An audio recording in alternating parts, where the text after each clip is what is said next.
Hello दोस्तों, मेरा नाम मिसबा और आपका स्वागत है कोड डिमिस्टिफाइड पर। आज हम लीड कोड 75 का नेक्स्ट क्वेश्चन करेंगे जो कि एग्जिट फ्रॉम एंट्रेंस इन मेज। तो चलिए सबसे पहले इस क्वेश्चन को समझते हैं कि क्वेश्चन हमसे क्या रहा है। देखिए, इस क्वेश्चन में हमारे पास एक मैट्रिक्स दिया हुआ है और उस मैट्रिक्स में कहीं पर प्लस है, कहीं पर डॉट्स और एक पर्सन है, मान लेते हैं ए, इसकी पोजीशन दे रखी है। ओके, जैसे इस मैट्रिक्स में जहां पर प्लस है, प्लस बेसिकली रिप्रेजेंट कर रहा है वॉल्स को, जो डॉट्स है वो बेसिकली रिप्रेजेंट कर रहा है एम्प्टी स्पेस, और एक पर्सन है ए जिसकी पोजीशन दे रखी है। ओके, जैसे इस मैट्रिक्स में अभी ए की पोजीशन क्या है, ए की पोजीशन है 1 2। इसमें ये बेसिकली रो का इंडेक्स, कॉलम का इंडेक्स। तो इस मैट्रिक्स में बेसिकली बताना क्या है, इस मैट्रिक्स में बेसिकली ये बताना है कि ए कितना स्टेप चले जिससे वो अपने नियरेस्ट एग्जिट पे पहुंच जाए। ओके, जैसे ए के लिए एग्जिट पॉइंट क्या क्या हो सकते हैं, जैसे ए पहला स्टेप यहाँ चल सकता है, दूसरा यहाँ, फिर यहाँ से एग्जिट कर सकता है। ठीक है, यहाँ से ए ने 2 स्टेप में एग्जिट किया, दूसरा रास्ता कौन सा है, दूसरा रास्ता है इस ए के लिए एक स्टेप यहाँ चला, फिर यहाँ से एग्जिट कर। ठीक है, तो ये बेसिकली 2 रास्ते हैं। तो जो शॉर्टेस्ट रास्ता है वो कौन सा है, वो है एक स्टेप चलने वाला। ओके, तो इस मैट्रिक्स में ए का जो आउटपुट होगा वो होगा 1, कि हम एक स्टेप चले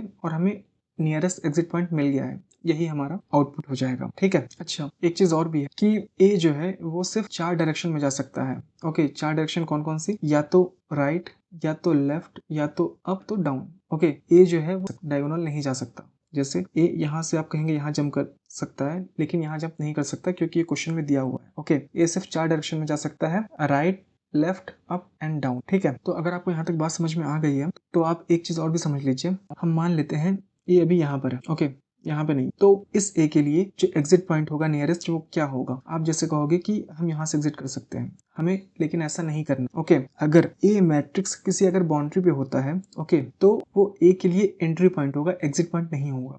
इस ए के लिए जो एग्जिट पॉइंट होगा वो सिर्फ एक ही रास्ता होगा। वो रास्ता क्या होगा, यहाँ जा सकता है 1 step, 2nd step, 3rd step, फिर यहाँ से एग्जिट लिया जा सकता है इस ए के लिए। ओके, लेकिन जो एंट्रेंस पॉइंट होगा इस ए के लिए वो एग्जिट पॉइंट नहीं हो सकता है, ये भी क्वेश्चन में दिया हुआ है। और एक चीज और भी है, वो ये है कि अगर कोई भी एग्जिट पॉइंट नहीं मिलता है तो उस केस में हम सिंपली -1 रिटर्न करेंगे। ठीक है, ये क्वेश्चन में दिया हुआ है। तो आई होप आपको जो बेसिकली क्वेश्चन है यहाँ तक वो समझ में आया होगा। अब हम इसका कॉन्सेप्ट समझते हैं कि इसका हम सोल्यूशन कैसे करेंगे। देखिए, हमारे पास ये मैट्रिक्स दिया हुआ है, इस मैट्रिक्स में हमें नियरेस्ट एग्जिट फाइंड करना है इस ए के लिए बेसिकली।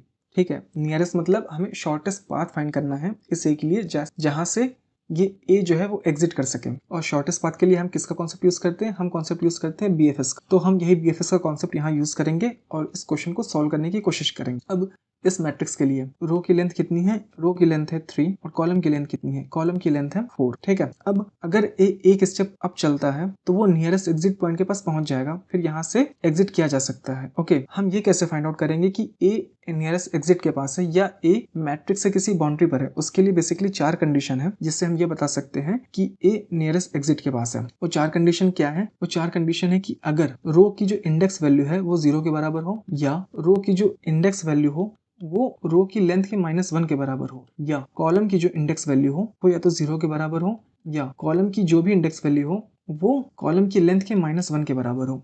अगर कोई ऐसी कंडीशन मिलती है जिसमें ये चारों कंडीशन अगर सेटिस्फाई हो रही है, ओके, या इन चारों में से कोई एक भी सेटिस्फाई हो रही है, तो उस केस में हम सिंपली ये कह सकते हैं कि ए अपने एग्जिट पॉइंट पर है।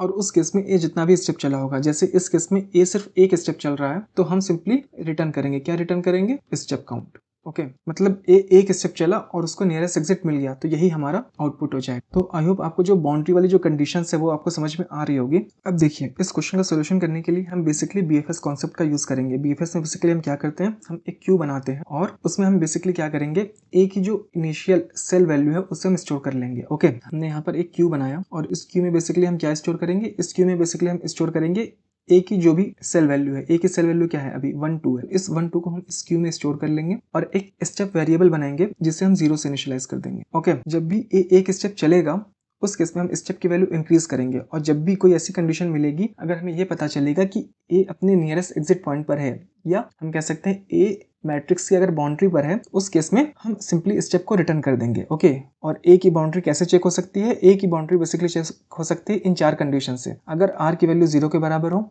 आर की वैल्यू रो -1 के बराबर हो, और सी की वैल्यू अगर 0 के बराबर हो, और सी की वैल्यू कॉलम की लेंथ के -1 के बराबर हो। ठीक है, तो बीएफएस में सबसे पहले हम क्या करते हैं, हम क्यू की जो भी वैल्यू होगी उसे हम एक नए वेरिएबल में स्टोर करेंगे 1 2, और क्यू से इस डेटा को रिमूव कर देंगे। हम पहले स्टेप के लिए चेक कर रहे हैं तो उस केस में स्टेप की वैल्यू 0 से 1 कर देंगे, और फिर उसके बाद एरे की जो भी इंडेक्स वैल्यू है। ओके, इसके लिए हम चारों डायरेक्शन में चेक करेंगे कि हम किस किस डायरेक्शन में जा सकते हैं और हमें कहाँ से नियरेस्ट एग्जिट मिल सकता है। जैसे ये जो है ये आर की इंडेक्स वैल्यू है और ये कॉलम की इंडेक्स वैल्यू है। ठीक है, अब हम सबसे पहले क्या करेंगे, हम चारों डायरेक्शन में चेक करेंगे। सबसे पहले हम कहाँ जाएंगे, सबसे पहले हम जाएंगे राइट। अगर हम राइट जाते हैं तो हमें राइट में वॉल दिख रही है, तो हम इस डायरेक्शन में नहीं जा सकते हैं।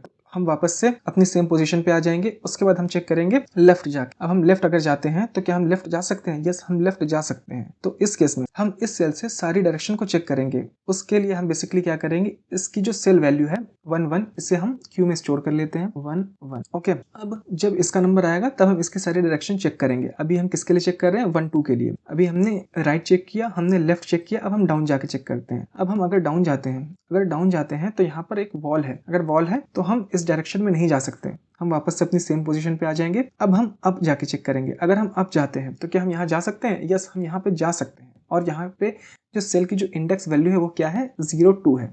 ओके, सेल की इंडेक्स वैल्यू क्या है? 0 और 2। ये है आर की इंडेक्स वैल्यू और ये है कॉलम की इंडेक्स वैल्यू। अब ध्यान से देखिए, जब मैं मैट्रिक्स में अप साइड पहुंचा तो ये बेसिकली क्या है, ये ए का एग्जिट पॉइंट है। ओके, ये हमें कैसे पता चला? ये हमें पता चला क्योंकि आर की वैल्यू 0 है और आर की वैल्यू 0 होने पे बेसिकली क्या पता चलता है हमें कि ए जो है वो अपने नियरेस्ट एग्जिट पॉइंट के पास पहुंच चुका है। तो उस केस में हमारे पास स्टेप कितना था? स्टेप था 1। तो हम यही 1 रिटर्न कर देंगे और यही हमारा आउटपुट हो जाएगा। ओके, तो क्यू में जो अदर वैल्यूज हैं जो कि है 1 1, इसे हमें चेक करने की जरूरत भी नहीं क्योंकि हमें जो नियरेस्ट एग्जिट पॉइंट है वो मिल चुका है। ठीक है, तो आई होप आपको जो बेसिकली ये क्वेश्चन का ड्राई रन है वो समझ में आया होगा। तो चलिए अब हम इसे कोड करते हैं। इसे कोड करने के लिए सबसे पहले हम क्या करेंगे, हमारे पास जो भी मैट्रिक्स होगी उसकी हम रो और कॉलम की लेंथ निकाल लेंगे। सबसे पहले int rows equal to maze dot length, int columns equal to maze of 0 dot length. इतना करने के बाद हम क्यू डेटा स्ट्रक्चर बनाएंगे बेसिकली, और ये किस टाइप का होगा? ये होगा एरे टाइप का। Int queue equal to new array D queue. इतना करने के बाद हम क्यू में ऐड करेंगे क्या? ए की जो पोजिशन है उसकी वैल्यू। ठीक है, तो यहाँ पर हो जाएगा क्यू डॉट एड, और ए की करेंट पोजीशन वैल्यू किस में है? इस एंट्रेंस में है। ठीक है, इतना करने के बाद अब हम क्या करेंगे, अब हम मैट्रिक्स की जिस सेल से आ चुके हैं हम वहां पर दोबारा विजिट नहीं करना चाहते हैं। ठीक है, उसके लिए हम सिंपली क्या करेंगे, हम वहां पे प्लस का साइन पुट कर देंगे, मतलब विजिटेड मार्क कर देंगे। ओके, तो यहाँ पर हो जाएगा maze of entrance of 0 entrance of 1 equal to plus. Okay, हम बेसिकली यहाँ पर जिस सेल को विजिट कर चुके हैं उसे हम विजिटेड मार्क कर रहे हैं। ओके, और उसके लिए हम बेसिकली प्लस साइन पुट कर रहे हैं क्योंकि प्लस एज ए वॉल का काम कर रहा है और हम वहां पे दोबारा नहीं जाना चाहते। ठीक है, इतना करने के बाद हम एक डायरेक्शंस की एरे बना लेते हैं, डायरेक्शंस, जिससे हम चारों डायरेक्शन में ट्रेवल करके चेक कर सकें। तो यहाँ पर हो जाएगा न्यू इंट, और इसमें बेसिकली हम पुट करेंगे 0 1 0 -1 1 0 -1 0। ओके, ये बेसिकली हमारी हेल्प करेगा चारों डायरेक्शन में जाने के लिए, left right up down. Okay, तो ये बेसिकली डायरेक्शन की एरे है और हम एक स्टेप वेरिएबल बनाएंगे, स्टेप्स इक्वल टू 0। ओके, ये जब भी नेक्स्ट स्टेप चलेगा उस केस में हम स्टेप की जो काउंट वैल्यू है वो इंक्रीज करेंगे और लास्ट में यही स्टेप रिटर्न करेंगे। ओके, और 2 वेरिएबल ले लेते हैं, इंट x और y। ओके, ये बेसिकली हेल्प करेगा चारों डायरेक्शन में जाने के लिए। ओके, तो यहाँ पर हम सिंपली एक वाइल लूप लगाएंगे। वाइल लूप कब तक लगाएंगे? जब तक q का साइज 0 ना हो जाए। ओके, तो यहाँ पर हो जाएगा q dot size is greater than 0 है, तब तक ये वाइल लूप चलेगा। और सबसे पहले हम क्या करेंगे, सबसे पहले हम स्टेप का काउंट इंक्रीज करेंगे। तो यहाँ पर हो जाएगा स्टेप प्लस प्लस। ओके, और हम q का साइज निकालेंगे। तो यहाँ पर हो जाएगा int n equal to q dot size.